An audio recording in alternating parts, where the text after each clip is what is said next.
धमकी दी है, और कई लोग ये कह रहे हैं कि धमकी दी भी होगी तो इन प्राइवेट बोल दिया होगा कि आपको हमारे से तेल खरीदना ही पड़ेगा। तो वो प्रेशर डालेंगे और उनके पास एक बहुत अच्छा प्रेशर पॉइंट है, बहुत ताकतवर प्रेशर पॉइंट है कि हमारे 60% जो हथियार हैं वो रूसी ओरिजिन के हैं। नहीं तो हम जंग ही नहीं लड़ सकते। चीन तो दूर, हम पाकिस्तान से भी नहीं लड़ सकते। फिर दूसरी बात ये, हमें नए हथियार चाहिए। चीन का प्रेशर पॉइंट है, एक हमारे हथियारों का प्रेशर पॉइंट है, एक सब्सिडाइज तेल का प्रेशर पॉइंट है। तो पुतिन को सख्त जरूरत है, तो वो इस तरह से जाने नहीं देंगे, वो जरूर धमकाएंगे बंद कमरों के पीछे। उसका फायदा पुतिन ने भी उठाया, जैसे कि डोनाल्ड ट्रंप धमकाने की कोशिश करते हैं, उसी तरीके से पुतिन ने भी प्रेशर लगाया होगा, यानी कि मोदी को एक तरीके से सैंडविच किया। एक उसमें फंस गए, क्या कहते हैं, चक्रव्यूह में। क्योंकि ये जो रशिया यूक्रेन की वॉर हुई ना, उसमें पहले हम एक नाप तोल के चलते थे, रशिया, अमेरिका, यूरोप। अब वो नाप तोल वो टूट गया है, वो बैलेंसिंग जिसे कहते हैं वो टूट चुकी है। ट्रंप भी हमें धमका रहे हैं और पुतिन भी हमें धमका रहे हैं। फर्क ये है कि ट्रंप वहां से बैठ के ब्लैकमेल करते हैं और पुतिन हमारे घर में आके हमें ब्लैकमेल करते हैं, मोदी जी को। हम अपनी मनमानी नहीं कर सकते। ट्रंप और पुतिन हमें ये सिखा रहे हैं कि तुम अपनी मनमानी नहीं कर सकते, तुम हमारे कहने पे चलोगे। तुम विश्वगुरु नहीं हो, हम विश्वगुरु हैं। सरकार के सब गोदी मीडिया है पूरा का पूरा, तो ये सरकार के कहने पे करेंगे। पहले ये ट्रंप का बोलबाला करते थे जब समझ रहे थे कि ट्रंप हमारे बाप बने हुए, अब ये पुतिन का करेंगे अगर सरकार चाहेगी तो। फिर पाकिस्तान की जंग के बाद, क्योंकि वो बाद में फिर ट्रंप उस पर और भी चढ़ गए कि मैंने ही कराया सब कुछ, और पाकिस्तान के हालात बेहतर होते गए बाकी दुनिया के साथ भी, यानी सऊदी अरब के साथ वो डिफेंस। तो क्या पुतिन ने मोदी जी को धमकी दिया होगा जिस तरह से डोनाल्ड ट्रंप ने दिया? तो एक तरफ डोनाल्ड ट्रंप की धमकी और दूसरी तरफ क्या पुतिन ने भी गूगली तो नहीं फेंकी, लेकिन हाँ, उन्होंने एक तरीके से धमकी दी है, और कई लोग ये कह रहे हैं कि धमकी दी भी होगी तो इन प्राइवेट बोल दिया होगा कि आपको हमारे से तेल खरीदना ही पड़ेगा। तो ये जो पुतिन की धमकी है, इसको हम समझने की कोशिश करेंगे कि किस तरीके से वो एक धमकी है। निर्बाध सप्लाई जो तेल की, जिसकी बात आज उन्होंने कहा है, और हर बड़ी हेडलाइन में यही कहा गया है कि रशिया के राष्ट्रपति व्लादिमीर पुतिन कह रहे हैं कि भारत को अनइंटरप्टेड सप्लाई तेल की मिलेगी। ये क्या एक महज धमकी है? पर पुतिन जो है वो खुल के नहीं करते बात सबके सामने, वो छुप के करते हैं। पर वो प्रेशर तो डाल रहे हैं। क्यों? उसकी 3 वजह है। पहली बात तो यह है कि पुतिन के पास कोई और तरीका नहीं है फॉरेन एक्सचेंज कमाने का, तो उनको तेल बेचना ही बेचना है। और इंडिया ने ये काम किया, मोदी जी ने, कि पहले उनकी उम्मीदें जगा दी, खूब सारा तेल उनसे खरीद लिया। अब हम उनके पहले या दूसरे नंबर के खरीदार हैं तेल के। कभी हम पहले हो जाते हैं और चीन दूसरे नंबर पे आ जाता है, कभी हम दूसरे नंबर पे, चीन पहले नंबर पे। और हमसे बहुत बहुत कम तेल जो है वो टर्की के पास जाता है। तो अब उनको वो आमदनी चाहिए अपनी जंग लड़ने के लिए, बल्कि वो अफोर्ड भी नहीं कर सकते, वो इसका भार उठा नहीं पाएंगे अगर हमने बिल्कुल बंद कर दिया उनको तेल लेना। तो वो प्रेशर डालेंगे और उनके पास एक बहुत अच्छा प्रेशर पॉइंट है, बहुत ताकतवर प्रेशर पॉइंट है कि हमारे 60% जो हथियार हैं वो रूसी ओरिजिन के हैं, वो रूस से आए हुए हैं। तो उनके स्पेयर पार्ट्स चाहिए, नहीं तो हम जंग ही नहीं लड़ सकते।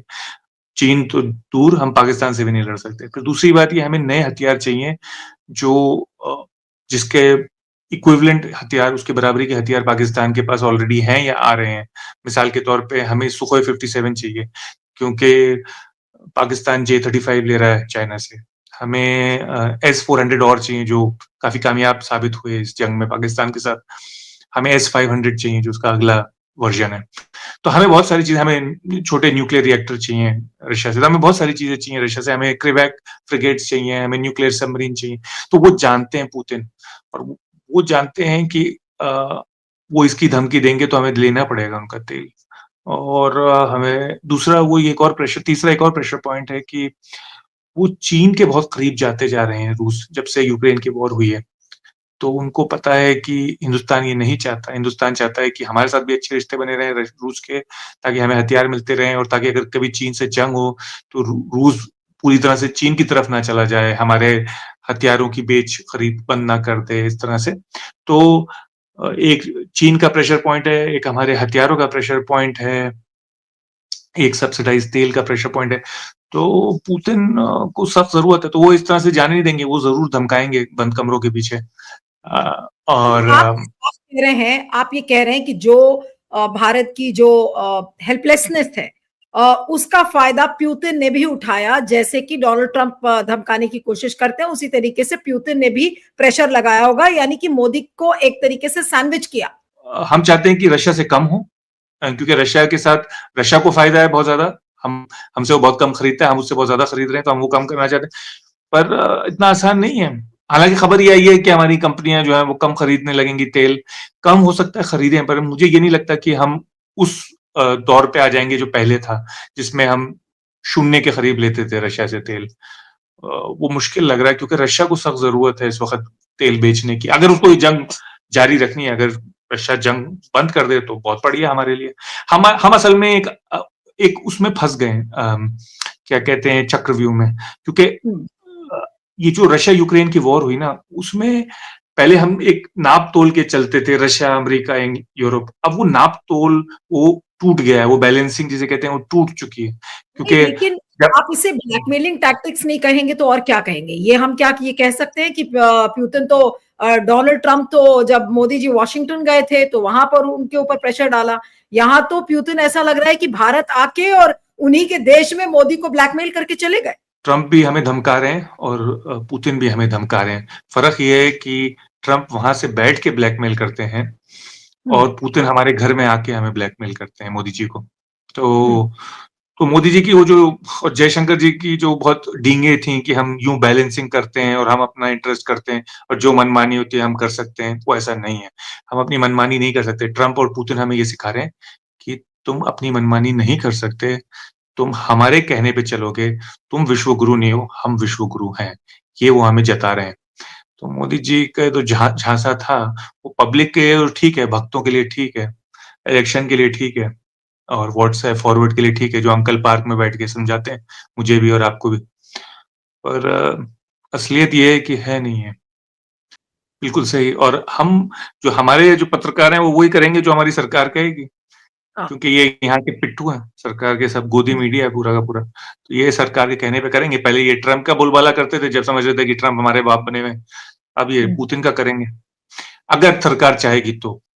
हाँ, हेल्पलेस तो है ही हम, दिख ही रहा है वो तो पिछले 1 साल से 6 महीने से, जब से ये ट्रंप आए और प्रेशर डालना शुरू किया हमारे ऊपर। क्योंकि तब तक तो ये बहुत ठट्टे मार रहे थे हमारे प्रधानमंत्री और विदेश मंत्री मिलके कि हम जो दिल चाहे करते हैं, हम जैसे दिल चाहे अपनी रणनीति और अपनी विदेश नीति चलाते हैं। पर लग नहीं रहा, बल्कि हालात बद से बदतर ही होते गए। पहले तो ट्रंप के साथ बदतर हुए, फिर पाकिस्तान की जंग के बाद, क्योंकि वो बाद में फिर ट्रंप उस पर और भी चढ़ गए कि मैंने ही कराया सब कुछ, और पाकिस्तान के हालात बेहतर होते गए। बाकी दुनिया के साथ भी, यानी सऊदी अरब के साथ वो डिफेंस अलायंस साइन कर रहे हैं, और कभी ट्रंप के साथ अलग कमर्शियल डील साइन कर रहे हैं। पाकिस्तान कभी चीन में पहुंचे हुए J-35 उठा रहे हैं। तो उनकी तो, और हमारी पूरी विदेश नीति उल्टी हो गई है, चाहे वो बांग्लादेश के प्रति हो, चाहे वो नेपाल, चाहे वो आप, हम इस पे कई दफा डिस्कस भी कर चुके हैं किस तरह से चीन की तरफ, पाकिस्तान, अमेरिका, अब रूस बचा हुआ है। पर अंदर से मुझे लग रहा है रूस भी हमसे खफा है, नाराज है, क्योंकि कोई भी चीज वो डिलीवर करता नहीं टाइम पे।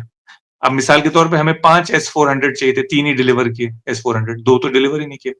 अब ये हो सकता है कि उसको खुद उन्हें S-400 की जरूरत हो यूक्रेन में, मैं कह नहीं सकता। पर ये भी हो सकता है कि उसको वो एक तरह का ब्लैकमेल कर रहा हो हमें, पुतिन। अब आप दोनों के दोस्त हो तो दोनों खफा है आपसे कि आप भाई अपनी दोस्ती निभा नहीं रहे, आप दूसरे के साथ बैठे हुए, दूसरे के कैंप में। या तो आप इतनी दोस्ती दोनों के साथ नहीं निभाते, बताते, निभाया तो आपने नहीं एंड में, बताते नहीं इतनी दोस्ती, या बताते तो फिर निभाते। अब दोनों के साथ तो आप बता नहीं सकते, क्योंकि दोनों की दुश्मनी है, तो आप दोनों के साथ निभा नहीं सकते। तो ये थोड़ी सी हमारी जो विदेश नीति थी, जिसके बड़े डंके पड़ रहे थे और लेजर आइज बन रही थी जयशंकर साहब के चेहरे पे, वो थोड़ी सी एक्सप्लोड हो गई है। और जैसे हमारी बांग्लादेश नीति एक्सप्लोड हुई, जैसे नेपाल नीति एक्सप्लोड हुई, मालदीव की नीति एक्सप्लोड हुई, पाकिस्तान और चीन के साथ भी हमारे हालात खराबी होते गए, बदतर से बदतर। जब से मोदी जी आए, इतने बदतर नहीं थे हमारे हालात जैसे हमारे हालात हो गए हैं पिछले 7-8 साल में। नहीं कुछ तो समझ में नहीं अगर आया। एक कॉमन मैन के पर्सपेक्टिव से अगर हम समझें तो कल मोदी जी आए, उन्होंने प्राइवेट डिनर दिया, आज जो मीटिंग्स हुई, बिजनेस फोरम की मीटिंग हुई, जॉइंट स्टेटमेंट हुआ, और इन सारी चीजों के बाद क्या भारत के पास सिवाय खोने के और कुछ नहीं बचा है? प्यूतिन की इस विजिट से मोदी जी ने ही खोया है, प्यूतिन ने नहीं। पुतिन ने तो बहुत गेन किया है इस विजिट से। दो चीजें गेन कर ली। एक तो जैसे मैंने बताया आपको, अपने कंट्री में अपने वोटर्स का सपोर्ट गेन कर लिया, दिखा के कि मैं आइसोलेटेड नहीं हूं, अपनी साख बढ़ाई अपने घर पे। दूसरी, बाहर वालों को दिखाया, विदेश का मुल्कों को दिखाया, अमेरिका को, यूरोप को दिखाया कि मैं अकेला नहीं हूँ। चीन को भी दिखा दिया कि देखो मेरे पास कोई और भी है तुम्हारे अलावा। तो उन्होंने तो गेन ही गेन किया। अब देखना ये है कि तेल पे क्या बातचीत हो रही है। ये असली बात है, क्योंकि पुतिन जो है वो तेल पे बड़े फोकस्ड हैं इस वक्त, क्योंकि तेल से कमाई जो है वो जरूरी है उनके लिए, उनका बजट चलाने के लिए, उनकी जंग चलाने के लिए, बल्कि जंग ही नहीं, उनका मुल्क चलाने के लिए। मुल्क के पास भी तो पैसे नहीं है ना।